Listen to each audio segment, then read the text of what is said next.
Obviously, Google and AI is not the end-all be-all, but it is unlikely to cause a positive result on a standard drug test. A 5-hour energy drink does not contain prohibited substance like THC, opiates, or amphetamines.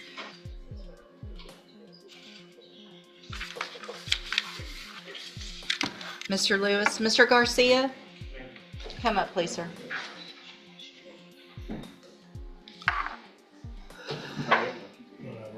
Mr. Garcia, you tested positive on amphetamines, methamphetamines, and ecstasy. Did you drive here? Oh, you're surprised about the ecstasy? Yeah, I'm surprised about this. Wow.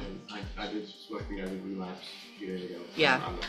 All right, so I'm going to find, obviously, that is a violation of your bond conditions. I also told you last week specifically that you had to be here on time. No, you were not here. And so I'm going to raise your bond in your case to $100,000. If you make that bond, a condition of it is that you have a drug patch on at all times, that you also have a GPS monitoring device and remain in Jefferson County since you can't seem to get here on time. We'll figure that out. Talk to your attorney. You can go back with the bailiff.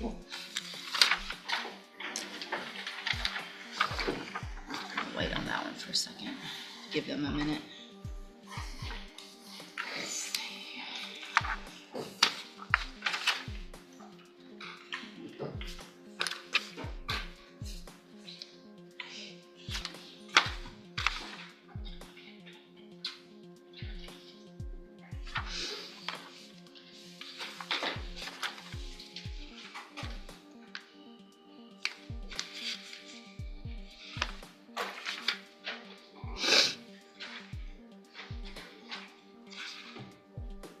And Tajuan Mack never showed up, right? I haven't seen it.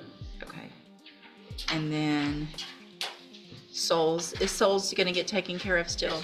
Okay, thank you. I'll sign that when it comes through. And then we're waiting on Ms. Clayton and Mr. Harris. We'll get that taken care of. I think that's good. Mr. Kimler on Jason Harris.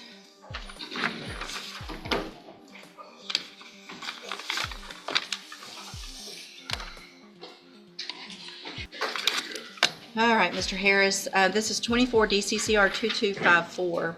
You tested positive this morning for methamphetamines and amphetamines. I drink a lot of 5-hour powers like 3 a day, and that's the only thing I think that would make a problem. I've been in Houston with my kids, and I haven't even been around here right now. And I drink a lot of 5-hour powers. 5-hour powers is not going to test positive for methamphetamine. You know, if you send it off to the lab, I'm sure you'll see that it's not. I don't do nothing like that. I don't even have the money for that. Well, all I know is you tested positive for methamphetamine.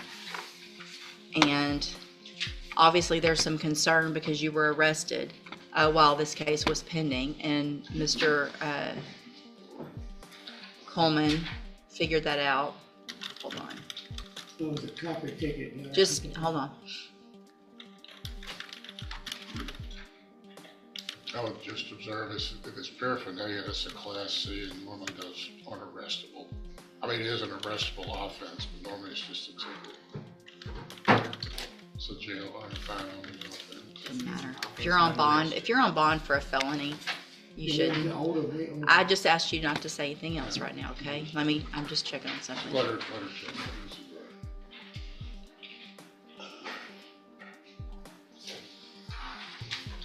Obviously, Google and AI is not the end-all be-all, but it is unlikely to cause a positive result on a standard drug test. A 5-hour energy drink does not contain prohibited substance like THC, opiates, or amphetamines. Extremely rare and undetected issues involving cross-contamination during manufacturing would do it, so I don't think that's what we're worried about today. I'm going to grant the state's motion to raise your bond based on the fact that you tested positive, based on the fact that there was an additional arrest while you were on bond for a felony offense. I'm raising your bond in your case. It's currently set at $30,000. I'm going to raise your bond to $75,000.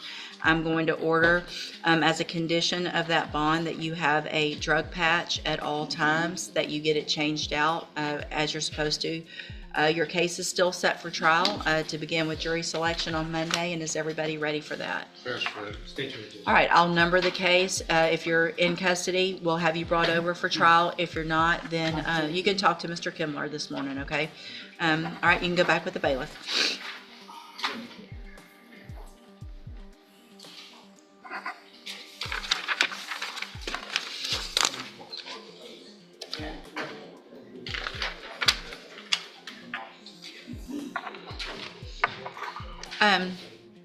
Mr. Kimler, on Brianna Clayton, you can come up, Ms. Clayton.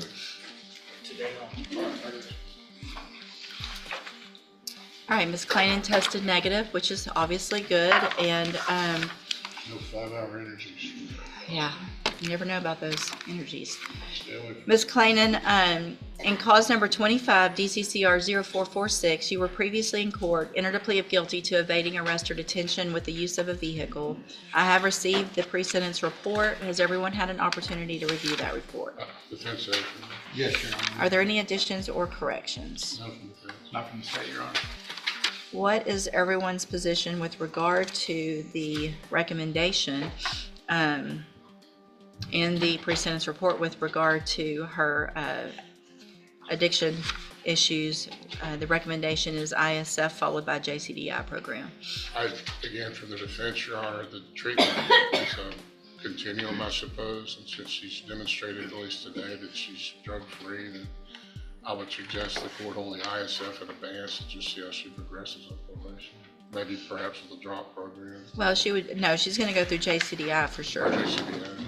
if at a minimum. Mr. Nichols, thoughts since I she would ask tested at least for negative? JCBI, Your Honor. She's still underage, but she has a drinking problem and needs to get that dealt with, treated, or under control. And she also smokes marijuana regularly. The facts on this case, she and her friend were heavily intoxicated, Yeah. fled from police, lucky it wasn't a Could've been crash, It could have been terrible. tried to hide out from police Yeah, around a... I know, yeah. I mean, it could have been a lot worse. And I'll just tell the court from reviewing the video, at least that night, they sure thought it was hilarious. She needs to grow up. She needs to take a little more serious what's getting her here in felony court. Yeah.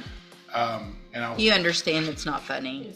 I mean, no, I understand that right now, and people do that. But that night, yeah, I do regret everything that night. So here's the thing, and the seriousness of this is that if you don't do what you're supposed to and get your life on the right track, which is what everyone wants. You're young. We want you to be successful. You're going to get a probation today where you don't have a felony conviction on your record. And if you complete that probation, you're never going to be a convicted felon. But if you violate and you don't take advantage of the programs that we're going to give you, it's going to be difficult because you're at an age where all your friends are going to be doing things that you're not going to be able to do.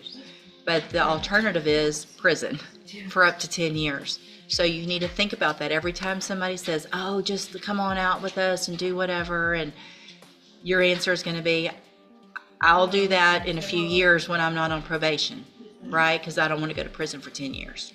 Curfews in court is probably So I am going to follow the agreement that you made with the district attorney and defer all proceedings and place you on probation for 3 years. You're ordered to pay the $250 fine. I am going to order that you enter and successfully complete the ISF substance abuse track, but I'm going to hold that in abeyance. That is an inpatient 90-day program. So if you get in, you're going to be required to go to JCDI and complete that program. And it'll give you the tools, hopefully, that you need to stay sober. If that's not enough and you need something more, it's already ordered. A warrant will go out for your arrest. You'll go into custody and you'll go straight to that program, okay? I'm handing you the trial court certification. It shows this was an agreement that I followed.